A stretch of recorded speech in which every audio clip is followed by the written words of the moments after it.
CHSR 97.9 FM here in Fredericton, New Brunswick, Canada. This is Python's Paradise, your film and music show, and this is your host, Greg Gilbert, aka the Python Hyena. And folks, there's a new documentary coming our way. Yes, the Friday the 13th community is a pretty big one, but this documentary singles out Jason Goes to Hell, the final Friday. I've had Adam Marcus on here a couple of times. He is the director of the film, and I am now an associate producer on Hearts of Darkness, the making of the final Friday. And the fellow I have on the phone with me right now is not only involved with Hearts of Darkness, but was also involved in Vengeance, another of the Friday the 13th fan films as well. In fact, ever since Never Hike Alone turned out so beautifully well, the fan film community has really done well, some not so good, and some really good. Well, I have on the phone with me Mr. TJ Bowser. How do you do, TJ? Hey everybody, doing pretty good, man. Thank you for having me on the show. Yeah, no problem. Yes, I know it's your last name, Bowser, and when I looked up images of you, I see these images from Super Mario. Yes, I am the Koopa King, but don't tell anybody. No, I'll say nothing. So, before I start to talk about your films, give me a little bit of your background and how you became affiliated with Friday the 13th. Okay, so about 2 years ago, I started a Star Wars podcast called the Do That Discussion Podcast. Mm-hmm. And it was kind of based on a joke that one of my ex-girlfriends told me, you talk about Star Wars all the time, you should be paid to do it. And then 2 weeks later, we had a box on the front porch with podcasting equipment in it. And then I started as a New Year's resolution that I was going to start a podcast. Well, one thing led to another. That following November, I kept gaining a following and everything. I decided to do a horror movie podcast called Gore More. And eventually that branched into me meeting other people such as Jason Brooks, Peter Anthony, Jeremy Brown, people of that such, and then that led to friendships with those people, and then them being fans of my Gore and More podcast. I eventually left the Star Wars podcast and then started a podcast with set designer and art director Nick Strawn called Rabbit Hole, who also was the art director and assistant director on Friday the 13th Vengeance. So Jeremy Brown, the director of Vengeance, big friend of mine and a fan of my show, invited me on to do some voice work. And if you watch Vengeance, I am the voice on the television apologizing for Steve Dash swearing. Yes. And then I'm pretty close with Adam Marcus, director of Jason Goes to Hell, as you said, and I started the fan group for him, actually, for his birthday, and then he invited me on to do social media marketing, and I believe that I am getting interviewed for the film as I started the fan group and kind of kick-started a new fandom within the fandom, if that makes sense. It's interesting because you and I have a lot in common. We both come from very normal backgrounds, and you probably, I told you, like, before we started recording how, my first interview was with Tommy Wiseau, and it's like I've been spun into this whole universe ever since, and it's probably was like that for you. This is kind of probably surreal for you, isn't it?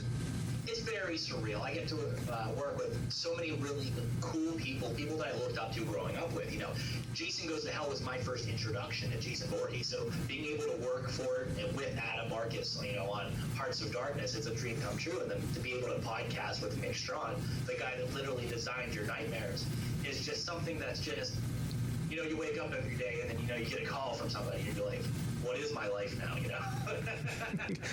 It's interesting. I've shared this story 100 times on here, but I'm going to share it with you. My introductory to Friday the 13th, like, I was born in the 70s, so I was around when all of these were released. The first one I saw in theaters was Part 7, and I was not 18 when I saw it, but some guy dressed up as Jason ripped my ticket, and my older brother and I went in, so nobody asked questions. films. But my introduction to the film was actually through part 2, and I share the story a lot because I remember it so well. I was afraid of horror films at the time. I was terrified of them, and my cousins had baited me into watching part 2, and I watched it behind spiderweb fingers, and I guess the reason I kept watching is because I'm a believer that evil should meet its end. I still believe that, actually, and of course I didn't get my wish here, but I'll tell you one thing I will always remember was Kirsten Baker becoming the first woman I'd ever seen naked, and of course my mom rushed in and turned the television off at that moment. I've interviewed Russell Todd from part 2, and he said that if I ever meet Kirsten Baker, she would be delighted to hear the story. We got to work with Steve Dash on Friday the 13th, Vengeance. He plays Sheriff Jason Bloody in that film, and he has that line. Whenever he signed autographs at conventions, he always signed it the real Jason, because the other gentleman, whose name I will not mention for professional reasons on this show, claimed that he did all the scenes for Jason in that film, whenever on the contrary it was Steve Dash. So he always signed his autographs the real Jason. So in the movie he has a line, not to spoil anything, is the news anchor says, "But what about Jason Voorhees?" And he says, "Well, listen here, you little shit. I'm the real Jason. I'm the only Jason you have to worry about in this town." And I was at the premiere, and both times that we showed the movie, the crowd erupted whenever that line came out, because it was just something that he was such known for, and something that everyone was behind him with. So it was super iconic. Yeah, because I know growing up and reading Fangoria magazine, they did a thing, a couple of issues on the Jasons, and it wasn't Steve Dash that got interviewed, it was the other guy. There was a little controversy there, huh? Oh yeah, there was definitely, especially in the community, he said, she said stuff, people on this side, people on that side. Eventually it just kind of became like this joke and something that just became part of the stuff that Steve did, with the real Jason moniker that he had. Mm-hmm. What was he like to work with? I personally did not get to work with him because he came in like super early, and we had to go to him in Florida to film all the scenes. Okay. So, because he had diabetes, I believe, at the time, and his legs were getting really bad, and he couldn't really walk that well. So we went to him and we filmed everything in Florida. So everything you see in the movie, we filmed in Florida. Okay. And you notice how he was sitting a lot, other than that interview scene. It's because of his legs again. Yeah, this was the last film that Steve Dash did before he unfortunately passed away, and it was great to see him in this, Vengeance was pretty interesting, I'm going to say there's one character in it that really stole the movie for me, and I could have watched 90 minutes of this one character, and that was the drunk guy that ended up getting his head ripped off. I could have watched him all day. Lewis, played by Jason Brooks, is not only kind of like a running joke in our little friend group, but he's also apparently featured in other films as well as like a shared universe character. It's funny because when you meet Jason Brooks, he's the complete opposite of that character. He is such a kind man, and he is so gentle and polite with everybody he meets. And then as soon as the beard goes on, and and the duct tape armbands and everything, he definitely becomes this drunk redneck hillbilly that will literally say anything, and it's extremely inappropriate. To quote him, "That's a tough bitch. I bet she puts her tampon in with a Nerf gun." I thought he was so funny in the film. I just interviewed not too long ago Joe Castro. Yes, he did the effects in that kid. Yep. Well, Joe is also the effects guy on It Wants Blood, and you want to talk about small community. I'm a co-producer on 13 Fanboy. I'm also cameoed in 7 James Balsamo movies, and I didn't even have to leave Fredericton here. I just shot my footage on my phone and sent it to him, and he splices it into his films. And James Balsamo, if you haven't connected with him, he's somebody you might want to connect with, because he goes to all these conventions and he gets these notable people to do cameos in his films. And I can't believe some of the people that I'm in a movie with that I didn't even have to lift a finger to leave the country to be part of it. And Joe Castro does the monster effects for It Wants Blood, and I have 2 sequences that are going to be spliced into a television that are going to be viewed by Eric Roberts. So I'm like, yeah. That is incredible. That is, yeah. So Joe Castro was on. We talked about It Wants Blood, and we talked about Vengeance. Did you work at all with him, or?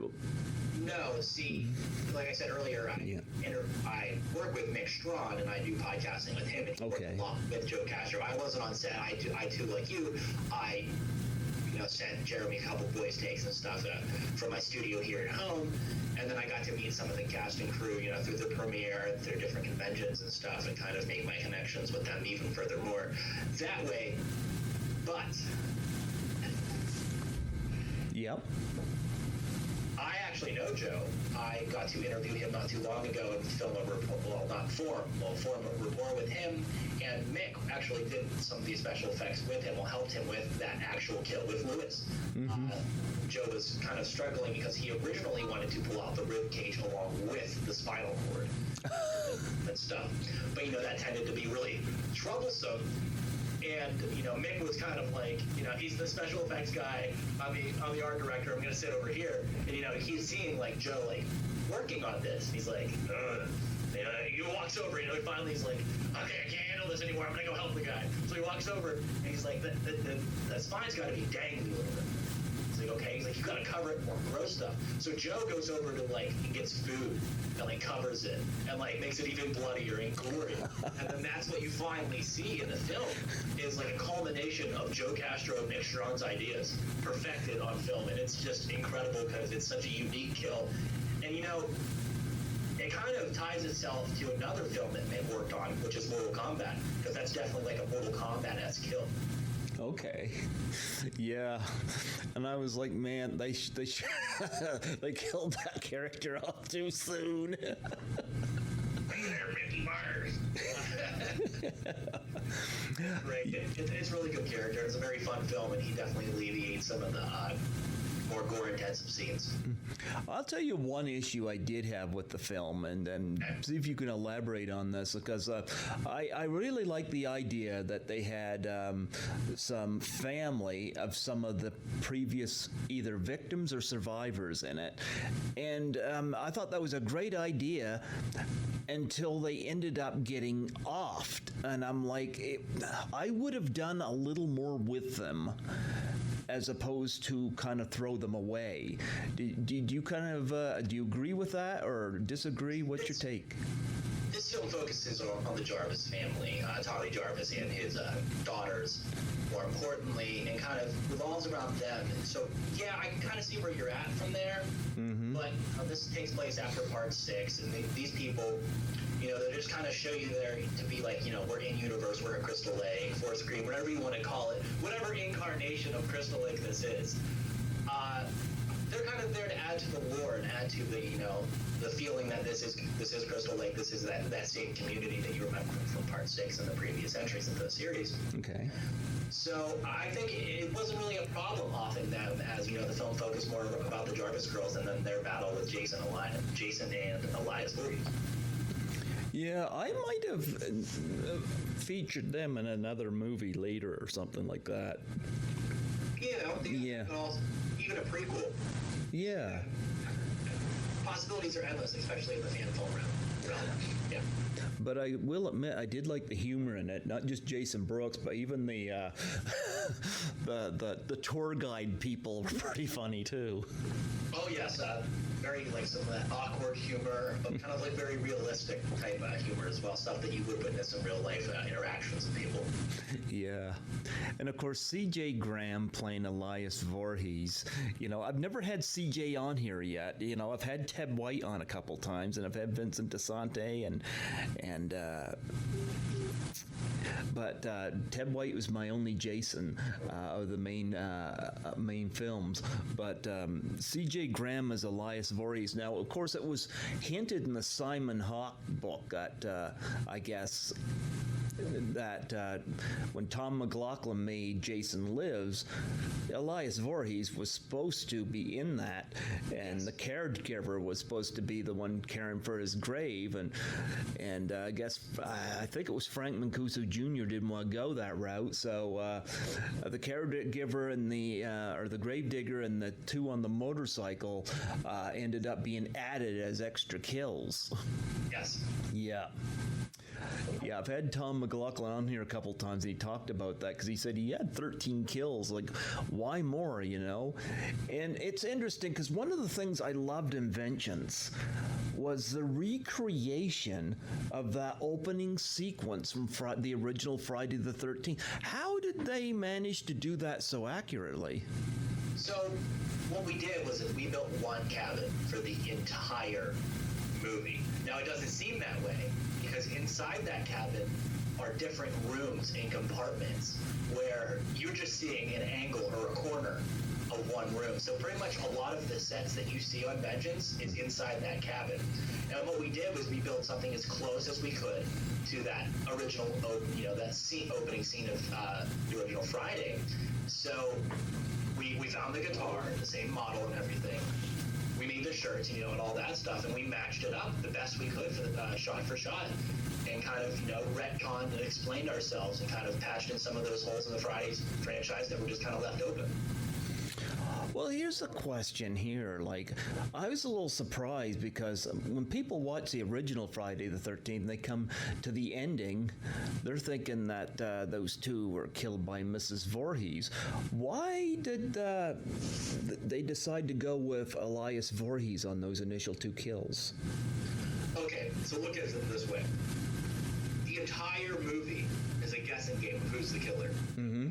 All of those kills happen really quickly, and spots at the camp that one could say maybe that you couldn't get to as quickly. So what's not to say that Elias wasn't prowling at the same time as Pamela, and Pamela maybe didn't do all the killings and maybe had some help there. Okay. There's nothing to say that there isn't, and that's the thing, and we can leave that open to explanation. As we can say Pamela did some of the killings, but why can't we say Elias did?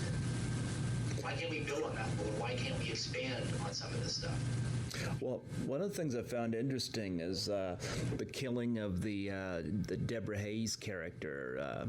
Of course, Deborah Hayes was not in Vengeance, but the character she played, when of course the screen goes all white. Of course, I've seen photos Tom Savini had where she's got a machete across her throat, but that's not how she's killed in Vengeance. Yeah, was there any discussion on that?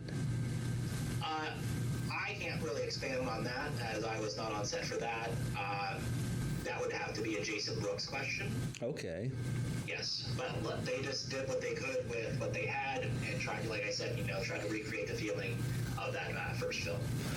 Well, I did like that sequence quite a bit. I was like, they did quite the job in recreating that, and it actually looked very much like that sequence. I was quite impressed. Absolutely. Yeah. I don't know if you're familiar with Troy Elke. I've had him on the show back in June, and he's also part of a lot of these films as well. I know he's involved with It Wants Blood and 13 Fanboy. I come connected with him because of his Friday the 13th fan theories, and he talked a lot about, and he brought some interesting stuff up that I want to throw by you, because he told me that from what he can tell, he does not think that Jason is the killer in part 2. He thinks it's Elias. And he had me convinced too that he might have a point there, because he could see, for example, Jason's this deformed kid, and he said, what is to say that Pamela Voorhees didn't have an affair with Roy from part 5? Because you notice Roy's son that is killed is mentally challenged. Not deformed, but mentally challenged. And Troy was saying that this means that Roy is not just some random ambulance driver. There's a connection. And he said, what if Elias was the killer in part 2? And what had happened early on, he was abusive, and Pamela Voorhees had what she said supposedly killed him, but she knocks him out during one of his violent rage, and she dumps his body somewhere. And he's the one, and of course you see this in Vengeance, pulls Jason out of the lake. And I thought about Troy whenever I saw this, you know. But the thing is, he says the reason he thinks that Elias is the killer in part 2 is because, number one, Jason would not know how to find Alice in part 2. That's always been a mystery to people, whereas Elias might know how to go about that. And number 2, if you see the look of Jason in part 2 and the look of Jason in part 3, very, very, very, very different, you know. He says that in part 2 he's got the coveralls on. He's also got hair on half of his head and what looks like some beard stubbles or whatever. And he says that and from what he can tell, he said that is Elias. And he says what you see in part 3, because Elias would have probably have taught Jason everything he knows as far as the setting up traps and hunting and stuff like that, because they got that little shack in the back room. Well, Jason, of course, his head's completely bald in the third part. And I even said to Troy, what about the recollection by Chris Higgins in part 3? And I mean, she wouldn't know what he was dressed like. And he says, yeah, but since it's done that way in the film, she would probably have a good idea and have a good look at him, especially from the end of the film. So Troy Elke posted an argument that it's Elias in part 2, and it's Paul's eyeball that Abel is holding in part 3, the old guy. Which I can actually see that. And he said that probably the last thing he did was kill Paul, and then he just went off into the woods. And then you see where he pulls the machete out of himself at the beginning of part 3. And Troy said he has so many debates with people, especially when Amy Steele's addressing him, you know, hey, you know, Jason, and, you know, he responds. But he said that his argument was like this. He said when Pamela knocked him out for being abusive to her and Jason, she was soothing Jason, who was a kid at that time. And that's when he was just barely conscious, and he remembers that. And that's where that comes from. Troy really put a lot of thought into that. And with the finding Alice at the beginning of part 2, it kind of makes sense to me. And in part 3 and 4, it's Jason and so on. And of course, with the Book of the Dead from part 9, that kind of throws into how he comes back to life in part 6. Does any of this make sense to you? Okay, so I'm going to tell you my theory and why I disagree with the fellow you were talking about and why he thinks Elias is in actually part 2.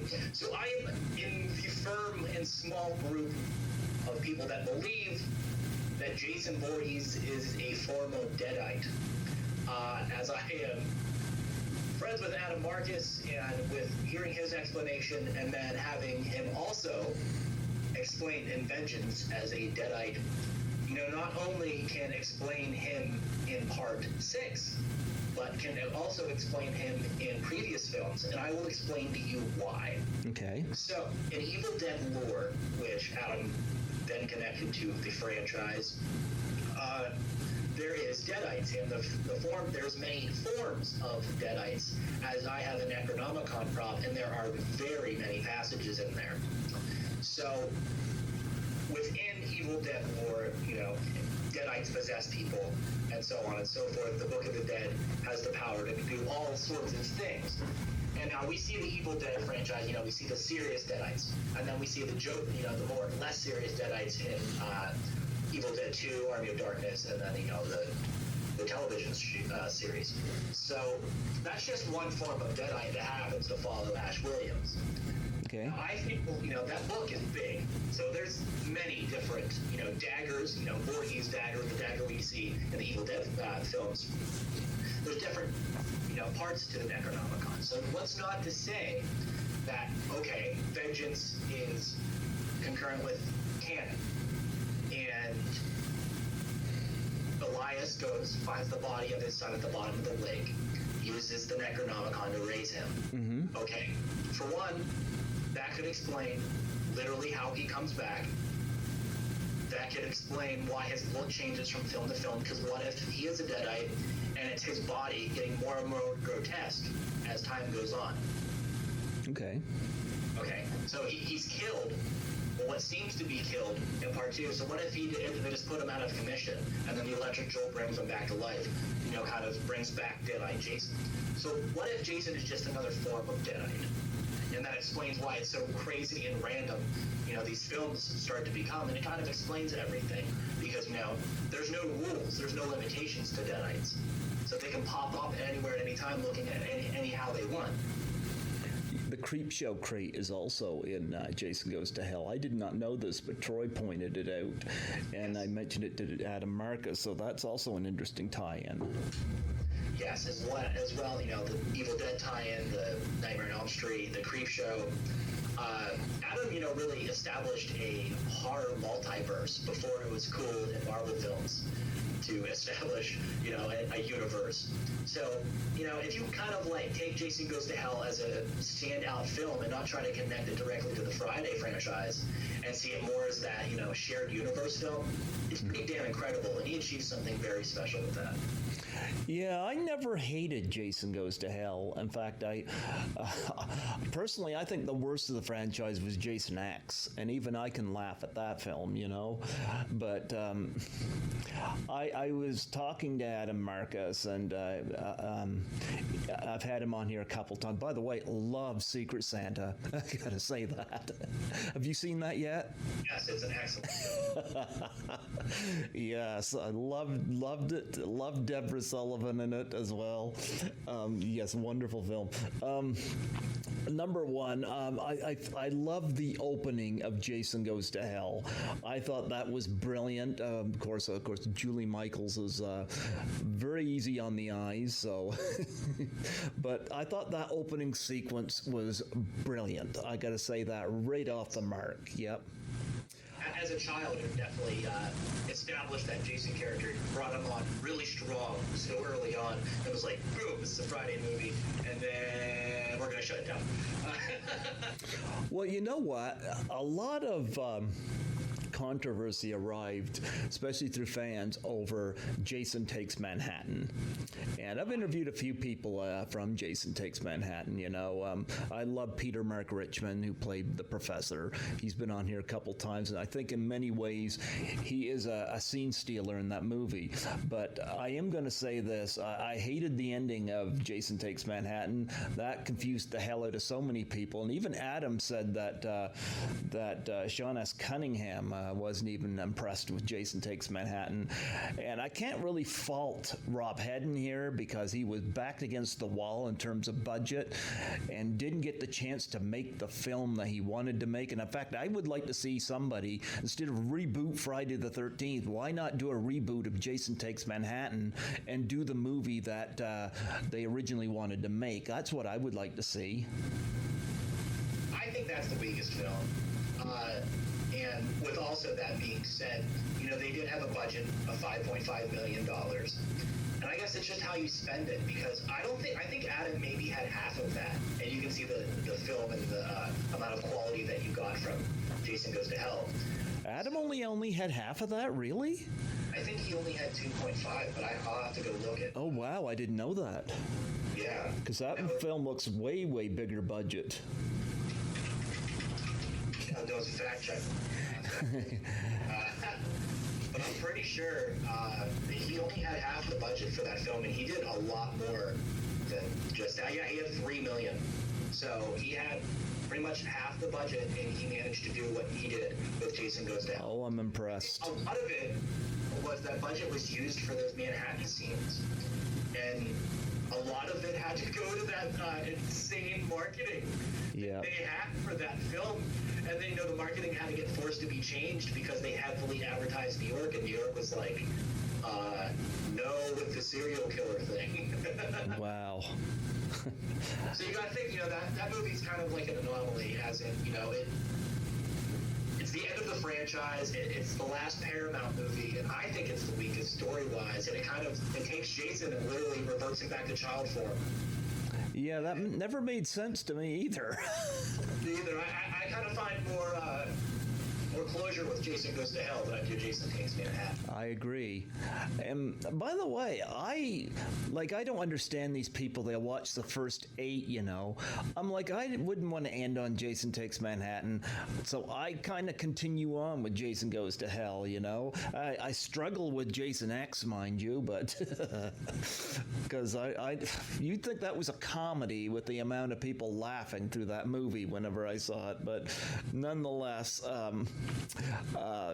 Jason Goes to Hell, with the introduction of Freddy Krueger and the Book of the Dead and the Creepshow Crate, Adam Marcus takes a lot of hits over this, but I think Adam was very much thinking outside the box when he made this movie.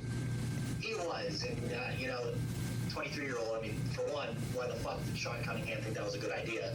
2, Adam walked into his office and Sean said, get rid of the fucking hockey mask. Mm-hmm. Okay, so you give a 23-year-old man, fresh out of film school, still smell that film school smell on him, and you bring him one of the biggest horror franchises in history, and you tell him to get rid of the most iconic part of that. You tell him to get rid of something that everybody knows. And then the film comes out, and then it doesn't do good, and then you flip the script, and you say it was completely his idea. But it doesn't make sense. You let Adam control the direction of an entire franchise? Wrong. It literally says on the promotional material, the creator of the first brings you the last. Yeah. So, I think that it kind of benefited the film in the end, because now we have this Friday film that is so off the norm and is a true, marvel of horror. And it stands by itself as a testament to what could be achieved, especially early 90s type cinema before it got ruined by the Scream series, but I won't bring that up too much. Yeah. You know what I'm talking about, that post-slasher type stuff. Yeah. Well, what's interesting you bring that up, too, because I remember the Fangoria magazine that had Jason Goes to Hell on the cover, and I remember reading the comment by Sean S. Cunningham to get the, quote, damn hockey mask off of Jason. And I'm going to tell you, Adam and I talked about this when I interviewed him first, because I wanted to cover my ass, but he pretty much, said, yeah, all that's true. Sean S. Cunningham at one of the conventions calling Adam Marcus a liar, and I'm like, wow. I have video from Steel City Comic Con earlier this year where I approached Sean during a live Q&A panel, And I asked him who made the decision to get rid of the hockey mask, and he said, "What the hell did that guy just say?" And Kane, knowing who I was said, "Don't worry, he'll repeat it." And then he spent the next half of the Q&A panel walking around that question, and then ultimately blaming Adam at the end. Wow. Yeah. So that feud and that lie is still being, used today, and is definitely still hot. So, and Sean's literally the reason. He is solely the reason that we don't have Friday films. You can say it's Victor Miller's fault. I've had Victor Miller on the show. Victor's a great guy. I had him on here last year. I felt so bad when he got attacked, and the attack on him came after I interviewed him, and I sent him an apology, but he was really good with me, and I plan to ask him back on next year for the film's 40th anniversary. But Sean Cunningham, what is it just to say, yeah, I said to take the mask off. It turned out I'm very old school. It turned out that was not the right thing to do, but Adam did what he did, and at my command, and the things happen as they is. I mean, he's just say, you're from a different generation. I mean, I don't understand why Sean couldn't have said that, but Adam had said, the original Friday the 13th was pretty much what he was responsible for. I know he might have had a little involvement with part 2, with Steve Miner directing and Susan Cunningham doing editing or something on it, but I think when Jason got the hockey mask, in part 3, which kind of a fluke in itself, the film started really making money, and Sean could not take full credit for that. He did not come up with that. And let's face it, Jason's not the killer in the original film, and I dare say that I think that bothers him to some degree, that all of this was, he might be the backbone to some degree, him and Victor Miller, but what it's become, I don't think he can claim. And I don't think he should really complain about Jason Goes to Hell anyway. It made back 5 times its budget, $15.9 million. And I don't know if you know this or not, but it is the highest selling VHS in New Line history. And do you know why? Why? Oh, yes, there's 2 versions of it. There's 2 versions of it, so every store had to buy it twice. Yep. So, why is he complaining? I don't know. He made money off of it. The dude bought Neverland Ranch. Okay, the guy is swimming in money. I met him. He's just this short, little, greedy man that wants to shut down a franchise and doesn't care about the fans. He puts on this face at conventions and acts big and tough, but at the end of the day, he just wants to point fingers instead of taking responsibility for his actions. Simple as that. Well, outside Friday the 13th, the only other film he directed that made money was Spring Break. Did House not make money? Yeah, but he didn't direct that. He did produce it, though, and he had Steve Miner direct it. He even did... That should speak ways about Sean Cunningham as a filmmaker, then. Yeah. But I mean, A Stranger is Watching he did right after Friday the 13th. He had Rip Torn in that, Kate Mulgrew, and it didn't do well. The New Kids was pretty much all but forgotten, although Lori Loughlin, I guess, is making different headlines now. Deep Star 6 was just an Alien ripoff, and it was horrible. Absolutely. And he did a film with Bruce Campbell, which I didn't know he did. I forget the name of it off the top of my head, but if you can't get a film with Bruce Campbell to make waves for you, there's a problem. Yeah, for sure. Yeah.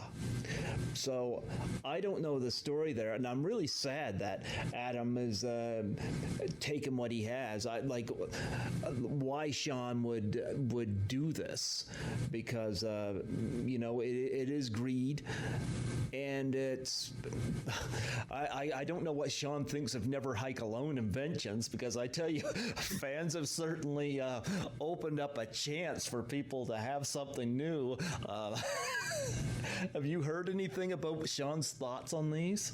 I haven't. I've heard rumors, but I doubt some of these are true because they're really far out there. Mm-hmm. And here's the thing. let's not focus or care about what Sean Cunningham thinks. Making him relevant is just providing him with some support.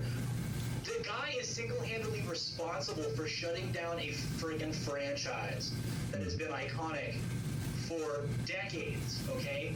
All because he needs to make his buck in the end. So let's not give this guy praise. Instead, let's see the fact that he shut down a franchise and now we're forced to make fan films because they can't give us films that we are asking for. Yeah. So it's progressed to the point that we have to take matters into our own hands if we want anything from Jason Voorhees. Tom McLaughlin even has a script all ready to shoot if this thing gets solved. And I'd love to see Tom McLaughlin direct another one because I loved Jason Lives. Yeah, he's definitely like a pioneer of like the meta fourth wall breaking slasher type film, before, Wes Craven got super ambitious with Scream and everything, he kind of, his Part 6 pays homages to so many different horror franchises. It's funny, the kills are intense, and it's a big fan favorite still, and it's the 6th in the franchise. Mm-hmm. And there's something so special with his film. I mean, even getting to work with Alice Cooper, the man is incredible, and I've had him on my show, and I have a decent friendship with Tom, and I'll tell you what, man, the guy is a visionary and can write a story. Yep. So I hope he gets to do another one, Yeah. I've had Tom McLaughlin on my show a couple times, and Nancy's been on my show 3 times. I'm really good friends with Nancy McLaughlin. She's awesome. Awesome. Yep. But I do love the fact that Tom Matthews was involved in Never Hike Alone, and I'm hoping to see him return in the next one, so because Tom to me was Tommy Jarvis. Oh, absolutely. Yep. So what is Jason Goes to Hell your favorite of the franchise? People assume that, right? Mm-hmm. Like I stated before, I said whenever you take Jason Goes to Hell and look at it as its own film. Now, my favorite Friday film is Part 3. I love that look of Jason. I think Richard Brooker is one of the best Jasons. And it's one of the films that I just get the most enjoyment out of watching. And that disco theme, man. That disco theme. My favorite part of Part 3 is Tracy Savage. Oh, yes. Absolutely. I actually became a co-producer on 13 Fanboy because she's in it. And I had her on my podcast on Boxing Day 2017.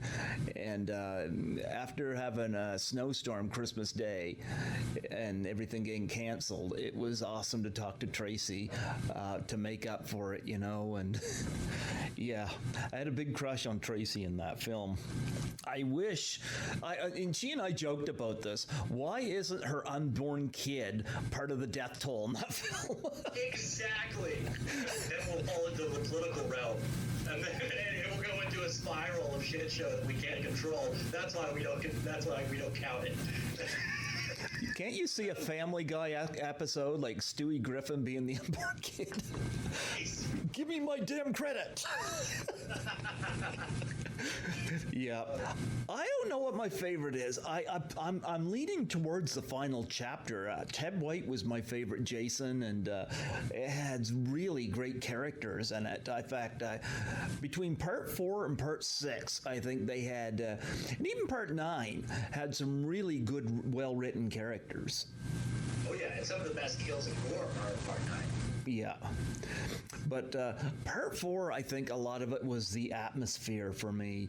That film, and I love the fact that Jason ran in it, like...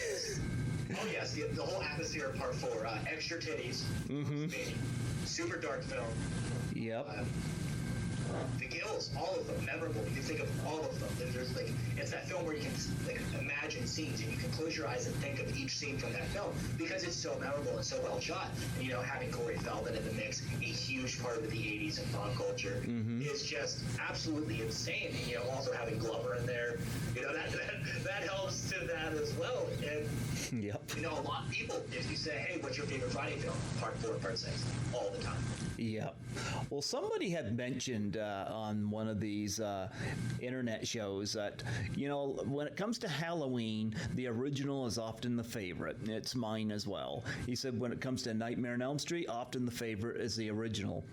And I love the original Friday the 13th, but most times it's not picked as the favorite. It's usually 4 or 6, which I can really understand why.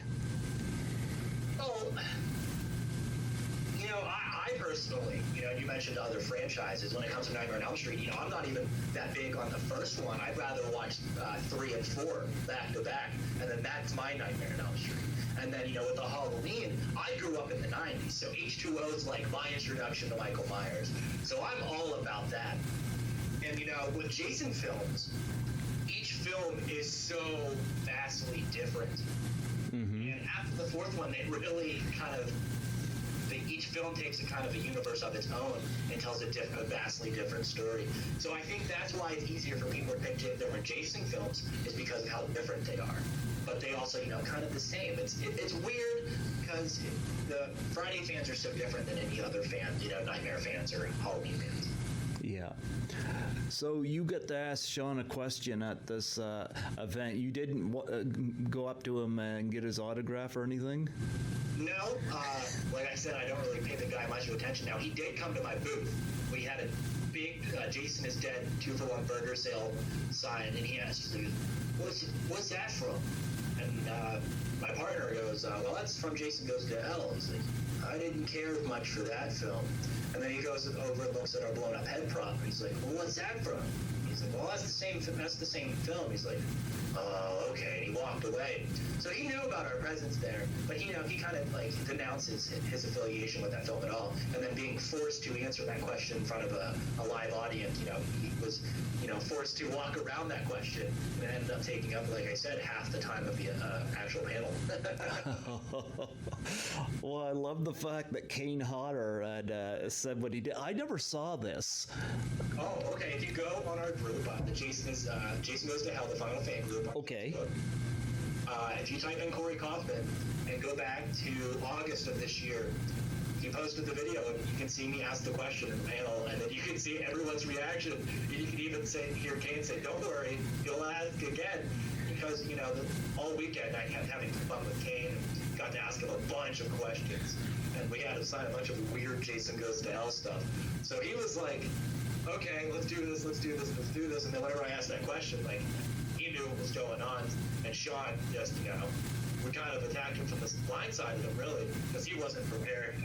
Nope. So, no. Did Kane say anything to you later about that?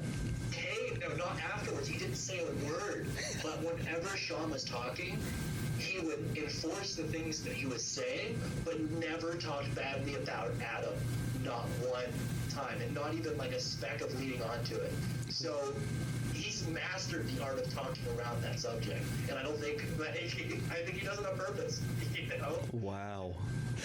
Yeah, well, I'm glad you asked that question. A big shout out to you for doing that, because there's a few crookedness. I got nothing personal against Sean S. Cunningham, and I don't have anything against Joseph Zito either. But again, Joseph Zito, the director of Part 4, there's a whole issue with Judy Aronson. Ted White had to come to her aid there when she was near frozen to death there out in that raft. And I don't know whether it was in the Crystal Lake Memories or whether it was on the big box set with the interviews by Peter Imbracchi. But Joseph Zito denied it. And Judy Aronson sided with Ted White. So it's hard dealing with that. And again, I think Joseph Zito's a great filmmaker, but it's kind of like, come on, Say you made a mistake. All of it just turns back to people not being able to accept responsibility for their actions and choices. So. And I heard one person on a podcast group was saying that, that Melanie Kinnaman was difficult on Friday the 13th Part 5. I've interviewed Melanie twice. She's a doll. She was dealing with a director that was dealt a lot with porn. Oh, yes. And I think she come to find out what was really going on. She wasn't being difficult. She was more or less trying to avoid being violated. The guy tried to make the films that he was used to making. I mean, literally look at his films before Part 5. Mm-hmm. The guy was like the master of softcore porn. And I think there's even like a 3 or 5 minute Dead 40 sex scene that had to get cut out to 10 seconds, if that. And the film, the guy went in there making, like, I swear he had to have this mindset that I'm going to make a softcore porn with some kills in there. And then he got in there, and then, I'm sure producers had to step in at some point and be like, because clearly, look at the, like I said, there was a sex scene that got cut down to 10 seconds. Yep. Wow. Although it's sad because Part 7, the big nightmare, is that the MPAA cut that so down and you can't get that footage anymore. I'd love to see some of these uncut. I know somebody somewhere out there, I can't say names, but in the bootleg community, it exists, my man. It exists. Everything you can imagine in the Friday community exists. I've watched the work print of Jason Goes to Hell a couple times. Mm-hmm. I've seen those juicy extra scenes. So I'm sure if you dug deep enough or asked the right people, you could definitely watch those uncut. Actually, it's interesting because I remember reading this in Fangoria, and I talked to Adam about this in detail about the backstory to Creighton Duke and how he come to be obsessed with Jason. Started in 1960 when he lost his fiance to Jason. And I talked to him about that, and I'm like, why wasn't that in the film? And I'm hoping Adam addresses a lot of that in this documentary he's doing. Adam also has plans for a Creighton Duke prequel film that he's been working on, even back then the idea was there. Mm-hmm. And we'll address everything in this film, I think we should take this opportunity to kind of segue into that anyway. The Hearts of Darkness film. Yeah, I'm an associate producer. Absolutely. Now, I don't know if you know this, but like the meaning behind that, Adam, the Hearts of Darkness. Apocalypse Now. Yeah. Apocalypse Now. Adam is a big fan of that. I love it. Another reason for the name of the Hearts of Darkness could, be used to describe the things that we're going to touch on in this film. The making of The Final Friday, the dark heart of Jason Voorhees, mm-hmm. The dark heart of Sean Cunningham, the dark heart of the fandom. The reception of the film, or even post up until this year, really, the toxic mindset that people had and the negative mindset they had towards this film. So the film's title, The Hearts of Darkness, can actually describe all these different dark hearts within the realm of Friday the 13th. So I think that this film's going to really shed light on everything.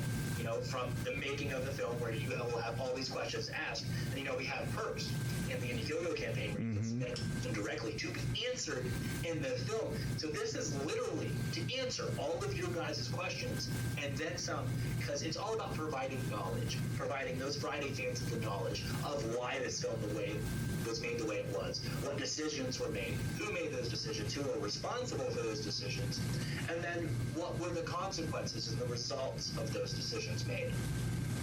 Yeah. No, I'm looking forward to it too, and I really like Adam Marcus, and I like Deborah Sullivan. They've been very accepting to me, and I was talking to Adam last night, and I asked him. I said, "Does Sean Cunningham know about this yet?" And he says, "No, we're gonna keep that under our hats." And I'm like, "Good." It's gonna hit him, and it's gonna hit him hard because he's gonna have an entire freaking fan base turn on him real quick, buddy. Yeah. Well, I remember asking Adam, I mean, what does this mean for your relationship or had relationship with Noel Cunningham, Yeah. Yep. So, I mean, that... I think really Adam cares at this point. With as much bullshit as he's had to go through, the man's become Teflon. He can handle anything, kind of dealing with that sort of criticism, that heavy criticism that he had to receive just because he was chosen at 23 years old to direct a film and then, be super ambitious about it, be forced to be super ambitious about it because of the direction he was told to go. That's just not fair to the poor guy. He just wanted to make movies, and he got shit on. Yeah, and let's face it, and again, I hate to knock Sean Cunningham. I got nothing against him personally, but you look at his entire filmography, he's basically ripping off films and everything he does. And now I get it. Most people, like Brian De Palma, was inspired by Hitchcock and whatnot, but they also make their own spin to things, I don't think Deep Star 6 is much of a spin on Alien. I'm sorry. It's just an underwater version, let's be honest, and the monster design is shitty. Yeah. Just because you have Terminator guy in it doesn't, not Terminator, but RoboCop guy in it doesn't mean that it's a good film. Exactly. Yep. But no, I feel bad that Adam Marcus had to put up with. I could just imagine the look on Adam's face and the thoughts going through his head when that con footage come to his attention. Oh yeah, it had to be infuriating, stressful. Just a whole sort of wave of emotions had to take place. Look what's happening to me. Why did this happen? Why is he saying these things? Lots of questions enter your mind at that point, and you just kind of got to roll with it. You got to handle it and then move on. And I think the direction we're handling it is pretty damn good, because we're going to tell the truth. We're simultaneously going to fulfill so many people's need for knowledge on this film. Another thing too, and Adam and I talked about this, one of the other panels had, Adam told me that Sean liked Friday the 13th Part 2. And I remember Steve Dash was at one of these conventions talking about how he had a hard time dealing with the sackhead, when the one eye socket. And of course, Kane Hodder jokingly said, "Try being lit on fire," But then Sean Cunningham says, "I never liked that sack on Jason's head," and Adam followed up on me saying he heard that same thing. It's like, I'm sorry, but I maybe it might be all about money, but I feel sad that this is what Sean is doing with everybody around him when he was so respected for bringing the original to everybody. Yeah, it's like he was happy with it until it changed studios. I hate the sack, but okay, the hockey mask is making me money. But okay, we're going to change studios. Let's take this chance to make even more money. Let's get rid of the hockey mask. Let's see how that goes. Yeah. Did he really think that was going to work? Really? You can't even ask him because he lied, Yeah. Well, let's talk about Hearts of Darkness in more detail, Adam Marcus, I seen him on there in the live chat. I missed the last one, but I know he did shout out to me on the one, and I like listening. I love his gusto, He's like a kid in a toy store when he gets talking to everybody. Absolutely. He's super passionate about all of his films. And he could just talk for days about all of them. And we have signed such crazy talent in this film. Yeah. You got a lot of people back on it. And I joked with Adam. I said, "Are you going to have a thing on the poster? It says 2 thumbs up, Sean S. Cunningham, Val Kilmer." And of course, anybody that doesn't know what I'm talking about when I'm talking Val Kilmer, listen to my first Adam Marcus interview, and you'll know what I'm talking about. This Hearts of Darkness, we have a lot of the cast and crew, and more importantly, people that are important to the Friday community as of late. So, you got people like Julie Michaels, as previously mentioned, Kane Hodder, Stephen Williams, Michael Silver, the lovely Rusty Schwimmer, Richard Gant, Robert Kurtzman, making an appearance here. Even Larry Zerner from Part 3 Howard Berger, John D. LeMay, Andrew Block, Wesley Cannon, Kit Marcus, Adam's brother, who runs Amazon. Well, it's a big player in Amazon now. Catherine Atwood. Peter M. Baraki is in the film. He is our production consultant. If you don't know him, he is... Oh, I've had him on the show. Brooke Sherritt, and, of course, myself. And then Nick Hunt is a producer. Ali Rivera is our line producer, and of course, the lovely Deborah Sullivan. And we're also working fairly closely with Brendan Scott Murphy from Sculpt or Die. He is a diehard Hellion, and he loves this film just as much as me. Yeah, Debbie Sue Voorhees is in this too. Now, how does Larry Zerner and Debbie Sue Voorhees come into this?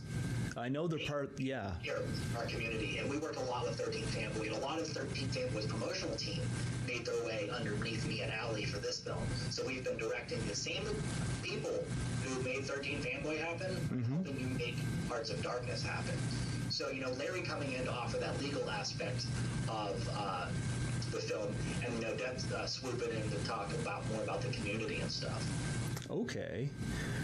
Yeah, this is looking really good. I'm happy to be part of that. Now, of course, you're going to be in this as well.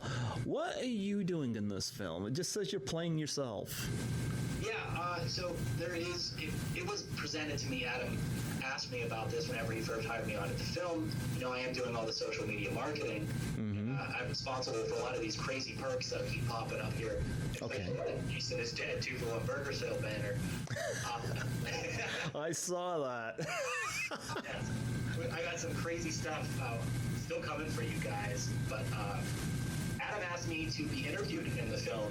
You know, I started the fan group and kind of kick-started that little community of Hellions that we have now. We have 1.9 thousand people in our Jason Goes to Hell group, and it's all people that absolutely adore this film, and we keep it positive. And I kind of started this revolution amongst Friday fans where it's okay to talk about Jason Goes to Hell, and we started getting people to talk about it more. And it started becoming the topic of conversation in a lot of groups, not just our own group. And, you know, within our Jason Goes to Hell group, there is so many people attached to this film that are active in this group. But then beyond that, I am a really big fan and avid collector. I have some crazy things. I have, you know, the Voorhees dagger, the Necronomicon prop. I have a blown-up head prop that I carry around the conventions and stuff. I have the same line of Looney Tunes clothes that Adam wore promotional photos for Jason Goes to Hell. I have the original artwork, publisher layout stuff for the Jason Goes to Hell comics. I am about as deep as you can get into super fandom when it comes to this film. So having someone, you know, that for one is super in depth within the Jason Goes to Hell community, and two, someone that is literally lives this film, I think that he's like super interested in getting my take and my opinion on everything. So I find it very, very funny that they're bringing Brooke Shear in on this, and I'm like, what kind of memory would she have on this? But I find it. Question asked a lot, but if you think about it, it's not so much her witness or like her experience on set, because, you know, she was a baby. Yeah. What her life was like afterwards. Hoping, you know, her, what is it? Her grandmother's the one who did, or aunt, did I Spit on Your Grave? And, you know, growing up, and then, you know, she's a part of the group as well. Yeah. She's active there. So it's going to be awesome to, like, get her take and, like, see, like, the community through her eyes. And I think that's why Adam signed her on. Oh, I think it's great. Conception. Yeah, absolutely. I think so, too. Yeah. No Aaron Gray for this, huh? Yeah. No Aaron Gray? See, there might be more people to sign on. Oh, okay. So there's people here, and it's just we're constantly talking to people. I know that Adam was so proud to get her in the movie. Rusty Schwimmer and Michael Silver are actually relatively new additions as well. So, you know, people are going to keep getting added to this film, and we're going to keep building this incredible cast up as time goes on. So what's not to say that Aaron Gray won't come on? Okay. Yeah. Any word on Carrie Keegan, or have you guys not talked to her? Not sure. That's an Adam Marcus question. Yeah, I know. I talked with Adam Marcus about Carrie Keegan. There was some problematic stuff there in the making of that film, but nonetheless, yeah, this looks like. I love the fact it's going to be a nice full-length feature documentary too, not one of these little short things. Yeah, I mean, we got a lot to tell. We have a lot of stories to tell. We have a lot of questions to answer, and we got a lot of information to fill your guys' brains with. So, I wonder if Adam's going to invite Sean to the premiere. Probably be on the guest list.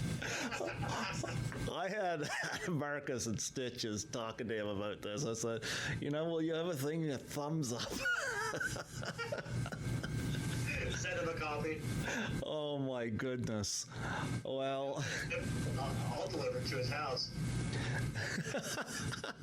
I'll have my Jason Goes to Hell hand in hand, and I'll be dressed just like Adam. Be like, here you go, buddy. oh, it's sad that he's gone down this road, but hey, it makes sense. Adam's side of the story makes sense, so. It does, and it's the truth, and the fact that this guy has went out of his way to ruin that guy's name. Vengeance, no pun intended. Vengeance is due. Talk about the convention scene. I've done Horrorama in Toronto. I'll go be doing it my third time this fall. I was invited to assist Lisa Langlois of class of 1984 there 2 years ago, and I've been going there ever since. And I'm going to tell you, I enjoy doing the convention scenes. I told Debbie Voorhees, I've got the shirt for 13 Fanboy and the tote bag. I'm going to go there and I'm going to promote 13 Fanboy. I'm very proud of that. But what's it like for you? Who do you see at the conventions? Actually, start with the Friday the 13th people. Who have you met and what have your experiences been? So, as I do my podcasts and stuff, we do a lot of fundraisers at these events. And I cover Pittsburgh, Steel City Con. I do Jersey Cons as well. I'll do Monster Mania twice a year, and I'll do Steel City 3 times a year. Then I'll go to different ones here and there. But a majority of these, we see Kane Hodder, CJ Graham. We don't see a lot of these miscellaneous cast. You know what I mean? Like some of these, victims, as you can say. We don't see a lot of them there, but we see more of the predominant people, the people that played Jason. Mm-hmm. My experiences with a couple of them is Kane Hodder and I, we have a pretty good rapport together. We made some parody shirts of Never Hike Alone, and he thought they were really, really funny. It was literally a week after he got done shooting scenes with Vince for 13 Fanboy. He saw us with our parody shirts on, and then that led to him holding up a line for a good 30 minutes of him just laughing and bullshitting with us, and us having some crazy stuff for him to sign and talking about Jason Goes to Hell. And what's really crazy is that when you go to Kane's booth, he has all these 8x10s. And would you believe it that he has one 8x10 from Jason Goes to Hell, and that's it? Oh. Yeah. So if you're wanting to get something signed specifically for that movie, you've got one option. And I found that interesting because it's not really his choice. It's what's in demand. So not a lot of Hellions are going up there and celebrating or really saying, well, here, I know you for this film, or I like you because of this film. And it's kind of sad, but then again, a lot of these people are kind of afraid to express their fandom for that film because of how frowned upon it is in the community. And Sean came out, which was ballsy to begin with, for that Steel City Con because the franchise is not in a really good place right now. Yep. And that's mainly because of him. I met CJ Graham and a couple times, and he is a wonderful man. Him and his wife Ruby, just so easy to talk to. They will sit and just talk to you about anything. And yeah, that was really cool meeting him. But I haven't been to a lot of conventions, but I've done a lot this year, and I've met a lot of Friday people, especially for Vengeance. If they're in Vengeance, I probably met them at some point. Who else have you met? Talk about other people you've met at these that really made an impression on you. I do a wrestling podcast called Jerk the Curtain, and I got to meet Sean Waltman, X-Pac, 3, and he was members of NWO and D-Generation X, and most of my shows that we do are retro wrestling, so he falls right in there. Actually, I gotta say this. Number one, I absolutely cannot stand Shawn Michaels. Speaking of, well, did you see the footage of what he did to the Canadian flag? Well, then this was not part of the broadcast. Somebody filmed it the night that Bret Hart got screwed over. He took the Canadian flag from a fan. He got in the ring, rubbed it on his crotch, blew his nose on it, threw it on the canvas, stomped on it, and spit on it. Wow, how disrespectful could you possibly be? I'm going to tell you right now, he's one guy I don't want to see at a con, because I cannot guarantee you that I wouldn't take a swing at him. And I'm not worried about what he'll do, because as Jim Cornette said, Shawn will always be a million outside the ring fights. I do not like him. I think I've always since then thought of Shawn Michaels as a piece of shit. And that's my opinion. As far as Triple H goes, we know how he got into the business. He slept with the right man's daughter. Absolutely. And I'm a big fan of AEW. I'm actually going to their first event in Pittsburgh here in about 2 weeks. Bret Hart actually was the one to open up their first, I think, pay-per-view. Mm-hmm. Introduced them and everything. And, I think that they're the second coming of WCW. And with this Wednesday night war going on, them absolutely destroying NXT and WWE and the ratings for that, it kind of foreshadows the future and kind of repeats the past in a way. As you know, they said the first inaugural broadcast, what was it, not Jim Ross, but Tony Schiavone said, the last time I was on TNT, we had a show named Nitro. So what's to say that 10 years from now, WWE will even be relevant and we just see nothing but AEW? Yeah. Well, I've done 2 so far wrestling-related interviews. When people pass away, I do tribute interviews. I've had Alfred Hitchcock's granddaughter has been on here. Audrey Hepburn's eldest son has been on here. Well, I had the pleasure and honor of interviewing Colt and Ariel, Rowdy Roddy Piper's son and daughter. And I'm still in touch with Ariel. I had her come on here and talk about her music career back in February. And she and Colt are a real hoot to have on a podcast together, because you can really see what kind of household they lived in. They can joke with each other, and I've always been a big Roddy Piper fan, and I'm going to tell you, that came the closest to me being in tears of a celebrity passing away when he passed away. And they came on here, and I get to pay tribute to Roddy Piper. And I also had my longest interview to date was 3 hours and 20 minutes talking to Princess Victoria, who, of course, hasn't wrestled since 1984. But boy, originally I was trying to get Velvet McIntyre, and Velvet, I guess, had some issues with her ears. Her hearing's not the best, and so I was not able to do an interview with Velvet, but I got connected with Princess Victoria, and boy, I had a lot of fun talking to her. And she loves Roddy Piper, loves the Samoans, loves Don Morocco, Jimmy Snuka, Andre the Giant, even Jesse Ventura. But boy, she does not like Moolah, does not like Vince, and does not like Hulk Hogan. She did not hold back, and she was wonderful. Yeah, I'm very partial to a very specific era in wrestling, and then a very specific group of people in modern wrestling. Primarily because of the way that WWE conducts itself and its lack of excitement. Yeah.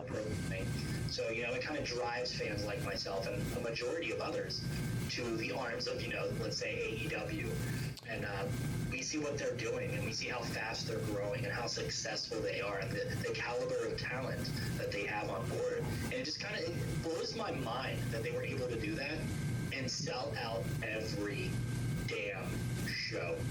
Well, their first inaugural champion is Chris Jericho. Mm-hmm. That guy is one of the best wrestlers, if not the best professional wrestler that is doing it today, as he has constantly and repeatedly redefined himself and got himself over with fans, most recently with his a little bit of bubbly Le Champion gimmick that he has presented. If you haven't heard that yet, man, I highly recommend looking at some of his promos. And, AEW is doing things with the convention as well, kind of the loop back around to the convention question. At New York City Comic Con, they had literally kayfabe fighting at a panel. Okay. Yeah, they had people come in and ask questions just to start shit.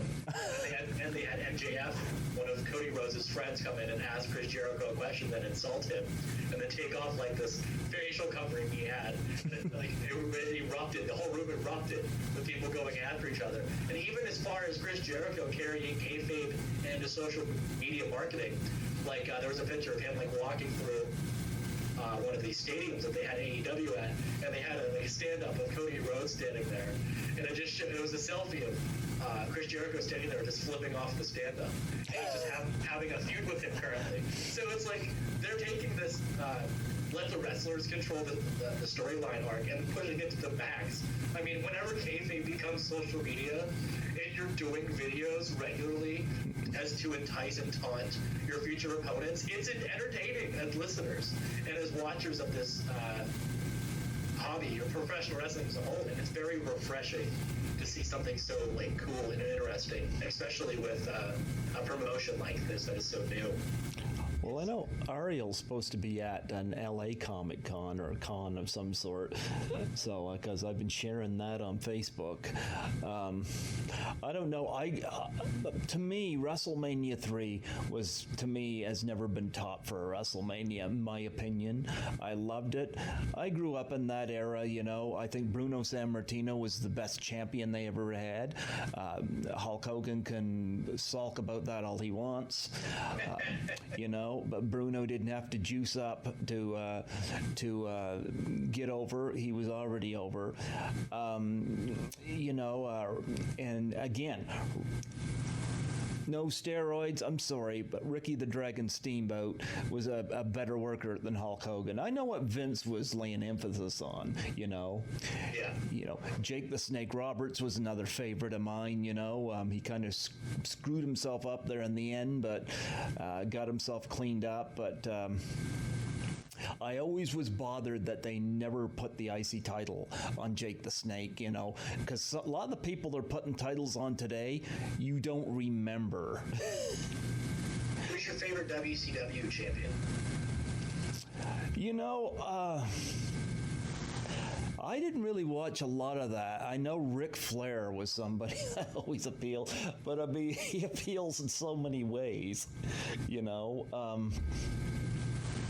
And Sting was great, although they screwed him in WWE because they're stupid. And I liked, of course, Randy Savage was always fun to watch. There's so many. In fact, you know what? When I went to a Comic Con back in March, and you know what I spent most of my money on? What was that? I found a vendor there, and they had a bunch of those LJN rubber wrestling action figures, and I must have bought about 20 of them. I was like, gee, I wish they would bring those back because you couldn't break them. Yeah, they were pretty substantial, and I know there's a really big market of people who buy those in lines, clean them up, and then resell them individually.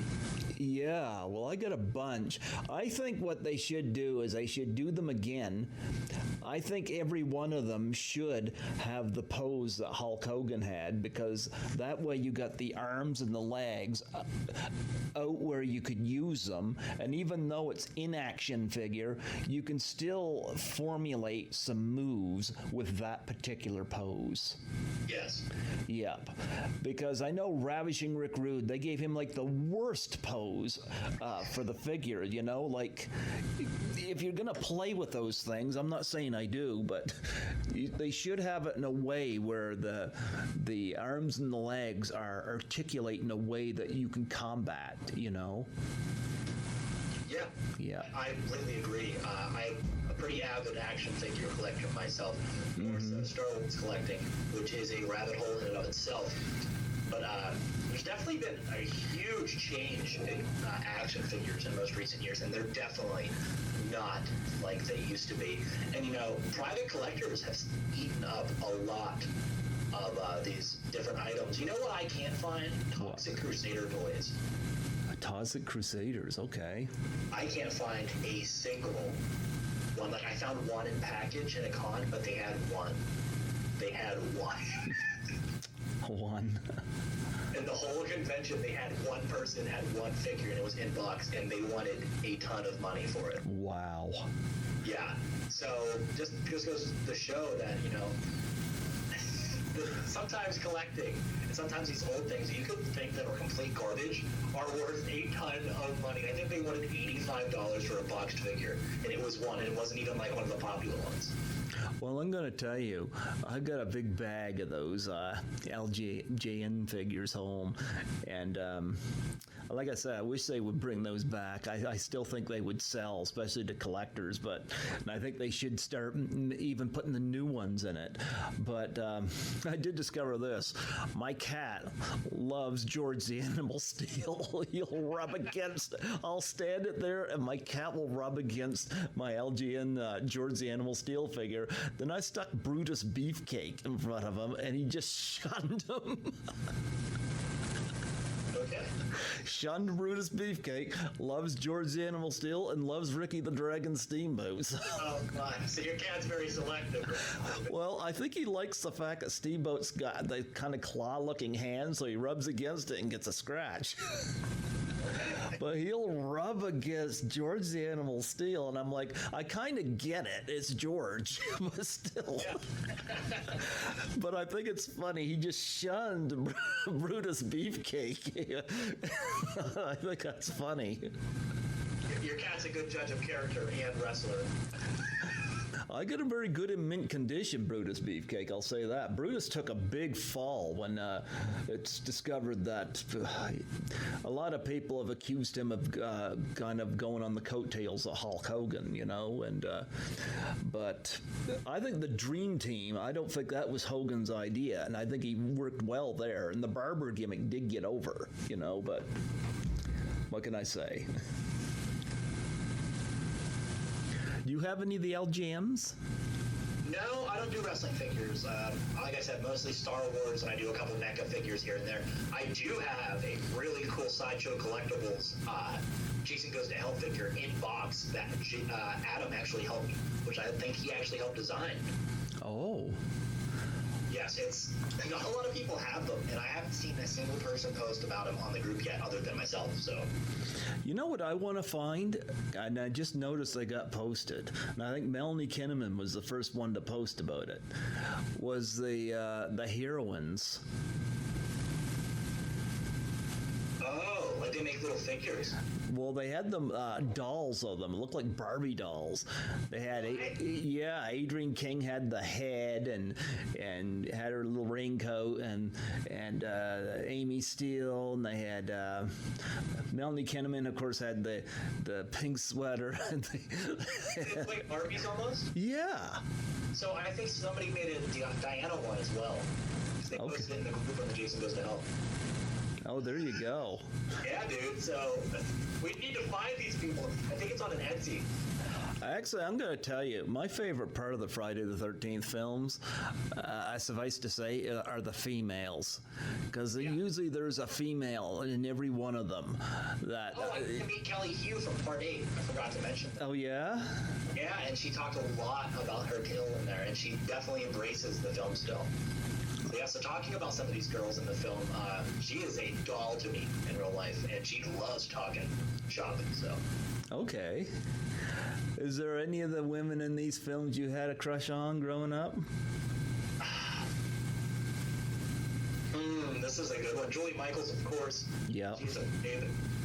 Linnea Quigley, Frankie Stevens, Michelle Bauer, just to name a few. Judy Aronson, of course. But other than that, man, not really. There's a lot of these Friday people and these B-movie girls, They kind of capture your heart after you see them in all these different films. I met Linnea Quigley last year at Horrorama. She was awesome, and I had her on my birthday this year on my podcast. She remembered me, and we're both cameoed in It Wants Blood, which I was happy to share with her. She goes, "We're in a movie together? Which one?"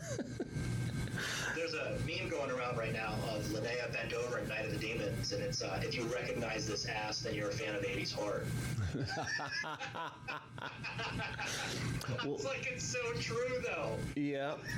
Oh, yeah. Linnea was a hoot, and I had the VIP for Horrorama, so I saw her both days, and I went to her table both days, and she was awesome to meet.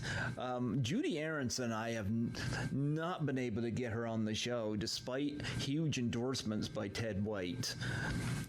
But, and you said Brink Stevens? Yes. So Joe Castro is friends with her and has done some films with her. And she is, of course, part of one of my favorite films, Slumber Party Massacre. Yeah. So, and she was also in that Sorority Babes movie. Was she in that? Yeah, I think she was in that Sorority Babes movie with Linnea. Yeah. And then also a film called Nightmare Trash. Is that correct? Mm-hmm. Yeah, so she's just really cool because, she's one of those, what I call the B-movie babes of the 80s. She's another one I can't seem to get on here.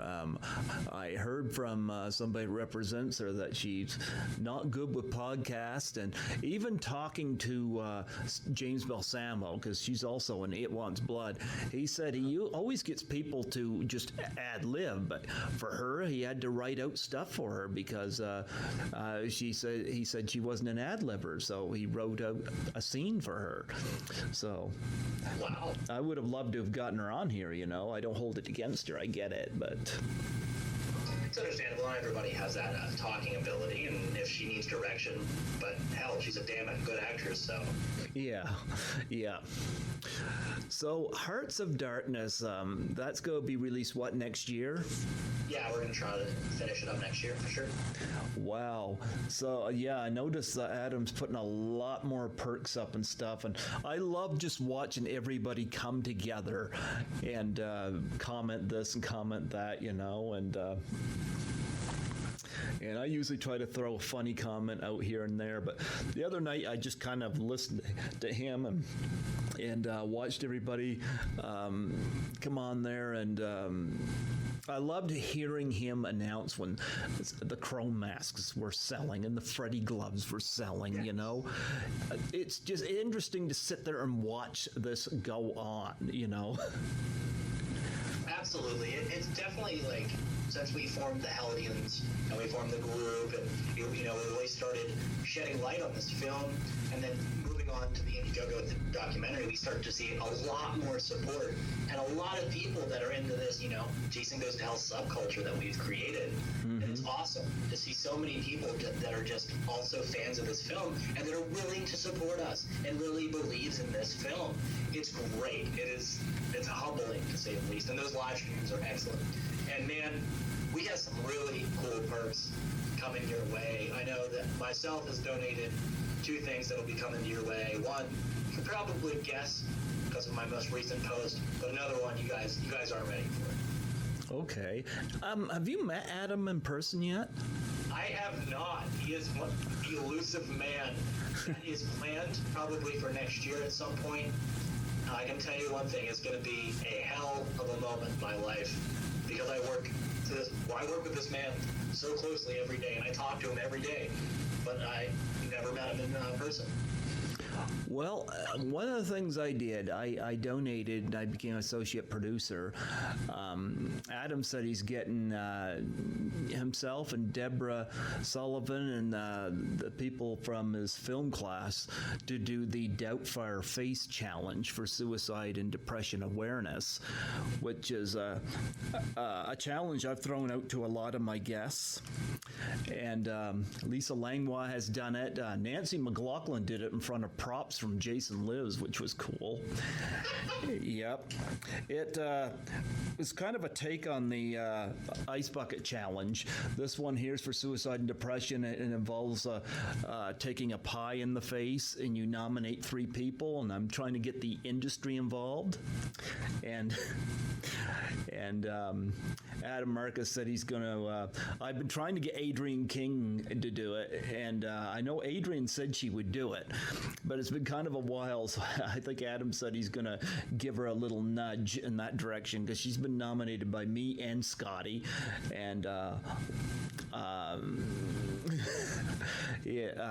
Scotty's nominated a few people too from the franchise, so Adam said he's down for that, and he said he's going to try to get some of these people that we've nominated involved as well. And Adam said he and Deborah and the class are going to do it, and Debbie Sue Voorhees, I did one of the Doubtfire challenges with Lisa Langlois in Toronto, and I nominated the 13 Fanboy people because I don't think I'm going to be at the premiere for 13 Fanboy. I'm a little skeptical. First of all, I don't have a passport, but I'm a little skeptical of going to the States with how things are going there right now. Judging from the news, I get a little nervous about that. But I said to Debbie Sue, I said, look, I said, why don't you and the cast do the Doubtfire Face Challenge? I said, I would love to see that. And I said, that will be square, you know? Yeah. I think that's definitely a cool way to have her interact with you. And wow. That definitely is a good cause, man. I can't wait to see that. Well, my YouTube channel has a playlist with them on it, and James Balsamo's I don't have posted yet. My brother looks after that stuff, but James Balsamo did it because I'm associate producer on a bunch of his films, and these end up costing me money. I don't make money off these, so I said, look, do a Doubtfire Face Challenge, you know, and because that will help other people, you know. And recently, Ellen Udy from My Bloody Valentine, she did one. Oh, that's cool. Yep, she was cool. And then I donated to one of her charities in return. So, but yeah, between Scotty McCoy and myself, Adrienne King's been nominated at least twice. So is Debbie Sue Voorhees. So is Lar Park Lincoln. Lar Park Lincoln told me she'd nominate Kane Hodder if she did it. Trying to get her pinned down for it as well. And who else? Melanie Kinnaman said she'd do it. So that would be cool. So, and of course I threw it out to Tracy Savage and people from 13 Fanboy and whoever I could get involved with it. So if you want to do one and you want to throw it out to people in the industry that you're connected with. Yeah, I could probably get with Mick Strawn and him and I could do one for you. There you go. That'd be cool. Yeah. About that, and I'll get back to you on that, man, for sure. Yeah, because I'm trying to get the industry involved, and I've had a few people where I've donated to their causes and then not gotten a Doubtfire challenge back, and I'm like, come on, guys, you know. Yep. Okay. But that's not cool, man. No, but Adam Barkas was talking to me last night. He said when he and his class do it, that they're going to put that right on the Jason Goes to Hell page. I'm like, absolutely.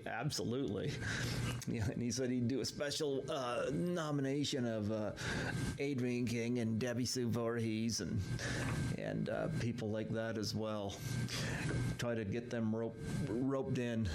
I don't know whether some people don't take me seriously on this, but I told Adam, I said, look, I'm spending money on their charities or their project.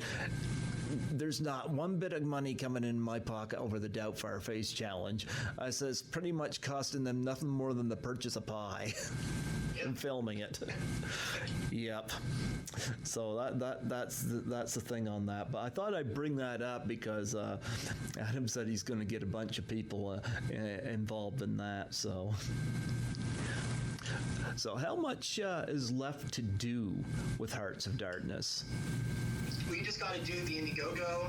Once the funds are secure, we'll begin filming and we'll get knocked out rather quickly, as we know what we're doing, and of course everybody that is involved in this film are veterans of their craft and of the industry. So expect something extremely premium with professional quality presentation. Well, it's interesting. I thought they were filming now. I guess I was wrong. No, see, we jumped the gun on creating the Facebook, and it caused like this false hype where everybody thought that like the film was done, when actually we haven't even started yet. Okay. We gotta get these funds first before we can start filming. Okay. Well, this sounds like it's going to be a great project, and I'm really looking forward. I'm glad to be part of it. I got done my IMDb. I'm not even an actor. I got an IMDb page. We're glad to have you on board, man. It's always nice to have another hellion on board and somebody that supports this film and believes in this film. Well, you know what? It's an interesting community. I grew up, I was a bully victim. I didn't do well in school and never really thought it would amount to much. And it's because I was telling my brother this last night. I was like, how in the world? Because my brother said he's astonished at how many of these people are contacting me on a regular basis. And I'm like, you're in that same place, aren't you? Oh, yeah. Yeah, it's pretty... Strange. Huh? It's very strange, and it takes a long time to get used to. Yeah, like Nancy McLaughlin called me a couple of weeks ago just to ask a random question about something, you know, and I love talking to Nancy. She is a real troop, and but I thought it was interesting that she just called me out of the blue to ask me a question about some random thing, and I forget what it was now, but It's crazy because we'll have conference calls. And then, like, Adam will talk and stuff, and then Allie will talk. And then Adam will go, who we really want to hear from is TJ. And then I'm just like, oh, shit, what okay. And then, you know, I'm ad-libbing and, you know, improvising as I'm going along. Hopefully I sound like I know what I'm doing. And then eventually it'll lead to something. And I've been knocking it out of the park with this stuff because I know so many people in the community that where Adam's like, any perks, I'm just like, I'll message this guy, he'll message this guy, and then like 5 minutes later, I'll get another message confirming whatever I just said to this guy. So it's crazy, and then, you know, he's kind of really using, you know, the group, me, and some of his connections to really benefit him and this film. Yeah. Well, I'm happy to be part of it. Wow. Oh, yeah. We got one more thing to touch on with you. You mentioned, and I don't know how much you can talk about this, but a Camp Crystal Lake film. What is that? The Fall of Camp Blood. Oh, The Fall of Camp Blood. Yes. Talk about that. Yeah, the boys over in Slash and Cast, the YouTube channel, they are making a fan film called The Fall of Camp Blood, which takes place a year after Part 4, and it features Rob Deere's brother. Is that right? Yeah. Oh, from Part 4. Part 4. Okay, all right. It follows, I believe it's his brother, and him going to seek revenge on Jason. And we kind of see that story unfold. And we have Peter Anthony as our lead, and we have some really cool people involved. My show sponsor, Marcio Charlie over at Horror Costume Studios, actually designed the hood and the face of Jason in that film. Yeah, it's really cool. I've seen some behind-the-scenes footage, and they are freaking killing it, man. They have UFC fighter Jonathan Ivey in the film. Like I said, they have Peter Anthony heading it. The trailer's out now if you want to watch it. It's a really damn good trailer. Okay. Definitely brings the heat for this. Peter actually tore his bicep making this film. And he's been out for a couple of months healing. But he's back now, and we're going to be finished filming up, I think, this year, if not early next year. Yeah, you got to remember this guy is not just the brother of Rob, but also to Sandra from part 2. Yeah. Yeah. It's crazy because this fits right in the canon, and it makes sense. It's kind of like it's a less explored type story. You know what I mean? Oh wow! So go be a body count in this, or you go the never hike alone route. Either way is fine. But it's not going to be like Vengeance with 40 kills. No. I've seen some cool stuff, and it's definitely promising stuff that I have seen. So you'll definitely expect a really good fan film out of this, and really high quality. They know what they're doing here. You gotta have some cameos in that you can hit on. Like I said, myself, I am doing another radio cameo. Jonathan Ivey, the UFC fighter, Peter Anthony. Mm-hmm. Some of the Slash and Cowboys are in it themselves. But there's not really like alumni or anything really set to be in this. But who knows? Time will tell, and premieres will tell. Wow. Well, I gotta look into this. So you say the trailer's up? It is. It's up on YouTube. The Fall of Camp Blood. So, how much of the movie has the movie been shot yet? Like, how much is left? As much as we could until Peter got hurt, and then we're going to have to finish up the end scene and some other things. But yeah, we're, what they say, maybe 80% done, and we just got to film the ending or something like that. Yeah, I'm not sure, but it will be wrapping up soon. I just know there's not a whole hell of a lot left to filming. How long's this movie going to be? They haven't given me a definitive number. I think it's going to be probably more short film than feature film. Okay. Yeah. Okay. Well, I gotta look into that then. You got me interested. But we already did the Indiegogo and everything. We raised our funds for it. And we're definitely, like I said, I've seen some footage. And from what I've seen, and once you see the trailer, there's just a quality to this that makes it super awesome and definitely makes it stand out amongst all the other fan films. Okay, well, I'd be interested to see how this progresses after part 4, since Jason kind of died at the end of that. Yeah, I always wanted to see, like, what if he opened his eyes? It's like we get the scene and it just kind of like we're in the cabin. Now, I'm not saying that this happens, but like we just see the cabin and he's just laying there. Just like his eyes open. He just kind of like pulls the machete out of his head and gets up and it starts walking around. And you're just like, well, that kind of makes sense. Well, if he's a deadite, I suppose. Yeah, and then we guys got to see what happens in the Fall of Camp Blood, guys. Do you think there's ever going to be the possibility that we get the Freddy versus Jason versus Ash movie? No. Damn. That's going to happen. I mean, that's a lot of rights coming together, a lot of people that would have to get along and come together. And, especially in today's modern society, I don't see anything like that happening. And there's not really big, ambitious crossovers unless you're superheroes these days. I mean, back whenever these franchises were super hot, not like they were now, I think that would have made sense. But I don't think the demand is there for that. I mean, we got comics. I think that's as far as it's going to go, That's too bad. I would have loved to have seen Bruce Campbell take that. We did get that sweet frickin' TV show, The Ash versus the Evil Dead. Mm-hmm. That, yeah. I've never seen it, but my brother is crazy about it. It's so good, man. It's just so good, and it's definitely follows that Ash Williams character, and really, it tells a good story that expands more on the Army of Darkness and Evil Dead 2 type of films. Okay.